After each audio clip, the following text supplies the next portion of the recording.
Hafizənin gücləndirmənin digər yolları. Oxumuşuq bəhsini biz. Bəzi mümkün təzə olsun, bəzi köhnə olsun.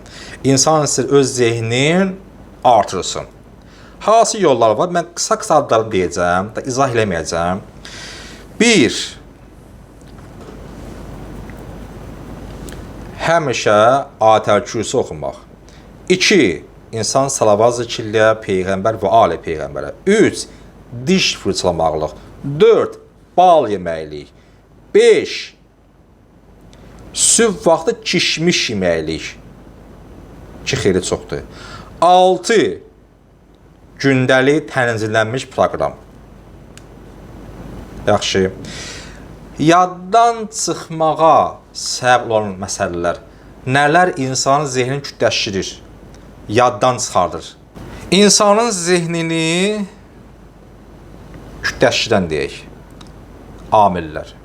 Nələr səbəb olur ki, insanın yaddaşı azalsın? Bəhsini demişik, bu da əlavədir. Birinci budur ki, günah.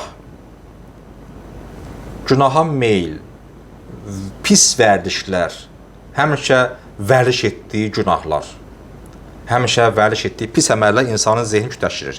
İkinci, turşu var, turşular yemək. İndi təbii ki, insan ağzından lap dəfəli məhrəm eləmirsən özünü. Bir var ki, insan təmiz ancaq onu yeyir, o da ki, mədəyə ziyan eləyir də, bilirsiniz, çox turşu yeməklə, bağırsaq falan, düz mənim qısasını deyil, tibb elmi, hər bir halda. Çoxlu həddindən ziyada turşular yeməklik. Üçüncü, bəkdən gülmək və çox gülmək. Adam var, hər şeyə gülür və qəhqəhərlə hər şeyə gülür və hər şeyə qəhqəhərlə gülür. İnsan gülər, bəzən bir lap səsi gələ bilər, normal.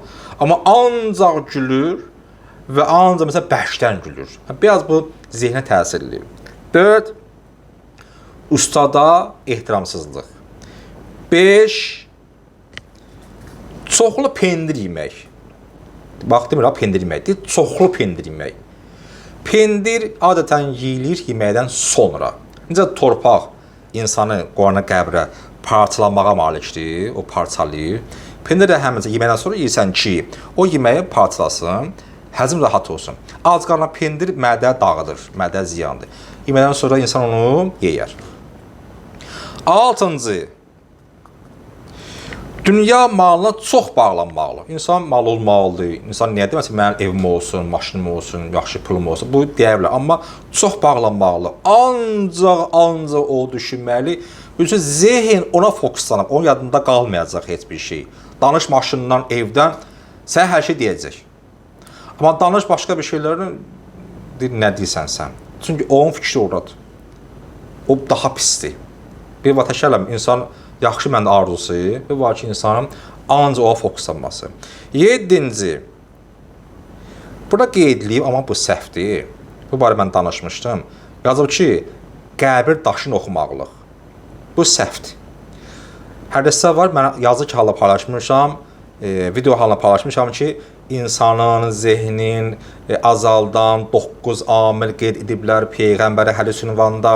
Məsələn, içindən pendir yemək, qəbir daşını oxumaqlıq, turuş alma yeməklik, 2 dənə qadının getməli ortasında, nə, bu səhv rivayətdir. Araşdırmışım şəxsən mən, kim sizə paylaşaram, problem yoxdur, yazı halda var, video halda mən var yoxsa, nağdından yazı kimi var məndə. Hədis etibarsızdır, qısa deyim, etibarsızdır, səhih deyil və müqayisə edirlər. İnsanın qəbir daşının oxumaqlığına nə əlaqəsi var yaddaşla? Nə əlaqə? Pendir yeməli həmədə təsir edir deyə rüsmüşəm. Çerez bu yaddaş azala bilər. Çünki mədə, beynə. Amma daşla nə əlaqə var? O ki, burada yazsa da bu etibarı söz deyil. Yaxşı. Bundan keçirəm. 7. bu olsun. Edam olunmuş insanlar var da, edam olunub, o adır baxmaq ki, bu bizdə yoxdur, yəni görməmişik. Yəni, baxmaq insanın zehni azaldır. İndi bu hədislər nə qədər etibardır, mən bilmirəm. Burada yazıb. Bu müəllif cavabdehdir. Mən bildiyimi deyirəm. ki, bax, e-mailini məhz edirsən, məhz bu, məsələn, qəbirləşə oxumaqlıq düzgün deyil, çünki mən onu araşdırmışam, baxmışam. İndi bunlar həqiqət bunun içərisində dardan açılmış ağac insana, asıl dar ağacından insanın zehni azaldır, onunla sənin zehninlə əlaqəsi, mümkün insan onu düşünə, onun təsirində ola, qorxa, mənfi təsirlər, ruhiyyəsinə, ancaq qorxu var. Qorxu insanı çevirir şəkər xəstəsinə. Qorxu axıra olur nə insan? Olur şəkər xəstəsi. Və s. və s. Mümkün onu əlaqələndirsin ki, zehn təsiri insan özündə deyil deyə əzbərləyə bilmir. Çünki qorxu. Bununla harasa nəsə etmək olar. Bəlkə də. Bilmirəm mən. Mən bildim dedim. Amma nağdından o dedim ki, o daş məsələsi qəbirləşi etibarsız rivayətdir. Cənabətli halda yemək içmək məhkruhdur bilirsiniz də. Yəni yaxşı ki, indi nə qədər insan üzrü var, keçsin təmin eləsin də. Təmin var, təmin elə. Rahat ki, iç, zehni yerində olsun, yemək içmək də haram deyil ha. Məhkruh, yəni bəyənilməyəndir də. Təmin elə ya quslar. İşçi yemək, adama yeməyi qaynar yemək yeyir. Qaynar düz bura yoxdur su. Mən su artırıram. Məsələn, qaynar su, qaynar çay insanın dağılır ciyərin, mədəsini. Çox pisdir. Qaynar yemək yemək insanın zehninin azalmasına səbəb olar. Bir də ailə məsələsidir, deyirəm hamınızdan. Ailə ünsiyyət məsələsi çox belə olsa, ifrat həddə olsa, ailə məsələsi o yaxşı zehn azaldır. Bir də ki, sonuncu pis iyləri iyləməklik. Pis iy gəlir hardansa, onu insan var ki, iyiləyir.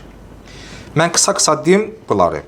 İnsanın zehnini azaldan amillərdən bəziləri. Bir, insanın vəriş etdiyi pis əməllər və insanın çoxlu etdiyi günahlar. İkinci, həddindən artıq turşu yeməkliyi. Üçüncü, bərkdən və uca səslə və həmişə gülməklik. Dördüncü, ustada hörmətsizlik. Beşinci, çoxlu pendir yeməklik. Altıncı, dünya malının giriftar olmaqlıq. Ancaq onu düşünməklik. Yedinci, dal ağacına asılmış insana baxmaqlıq. Səkkizinci, cənabətli halda yemək içmək. Doqquzuncu, qaynar yemək yeməklik. 10-cu, ailə məsələsidir, həddindən artıq ünsiyyət. 11-ci, pis iyləmək və bu yaddan çıxmışdı. Sonuncu, deməli, 12-ci, həddindən artıq su içməklik. Həddindən artıq su içməklik də səbəb olar ki, insanın zehni azalsın. Bu qədər bizim hifz elmi dərsimiz bununla da bitdi. Allah çox şükür olsun ki, bizə möhlət verdi bu 2 ay yarım ərzində. Biz bu dərsləri bitirdik. Mənim üçün çox maraqlı dərs idi. Yaddan çıxartdığı məsələlər vardı, bilmədiyi məsələlər var idi. Qeyd elədiyim, yaddaşımdan qaldı. Əvvəl demiş, birinci insan gələ əzbərlə hifzdən qabaq. Bilsən, proqramı yollara son eləsin, əzbərləsin. Həm bir elmdir, həm məlumat üçündür. Kim ki, istəyir hafiz olsun, Allah hamd kimi olsun inşallah. Olasınız hafiz və hifzdə əməl edən şəxslər. Bu dərsliklər də onun üçündür ki, bizə olduq sizin xidmətinizdə bu 2 ay yarım ərzində və YouTube-a qoyuruq, kimisi baxsın, bəhrələnsin. Allah xatır olan bir xidmətdir ki, bizim xalqımız bizə buna layiqdir həqiqətən də. Onlar biz xidmətlə, qulluq ilə. İnşallah baxsınlar, bizə dua elərlər. İndi ölsək qalsa hər bir halda dua etsinlər bizi, ölənlərimizi və hər hansı müşkillərimiz ki var. Allah inşallah kimi olsa hamımıza dua eləsiniz. Bu qədər. İnşallah biz gələn dərsdə bu dərsin yerinə müəyyən bir şey düşünərik, danışaq barədə ki, biz bu dərsin yerinə nə iş görək. Mümkün biz məsələn 114 sürə əzbərləyək. Bu da yaxşı bir mənə tərəfdən bir təklifdir. Və yaxud da 1-ci cüzdən, 30-cu cüzdən bir əzbərləyək və bir dərs ünvanına hazırlaşaq ki, inşallah yarışımız olacaq. Yarışımız indidən deyim sizə. Sizin aranızda yarış olacaq hifz üzrə. Belə, Allah elimizi artıq etsin, Allah imanımızı kamil etsin, amin. Allah yolun gözlədiyimiz 12-ci zaman gəlişini tezləşirsin, amin. Allahümmə salli ala Muhammed və al Muhammed və acil faracahum.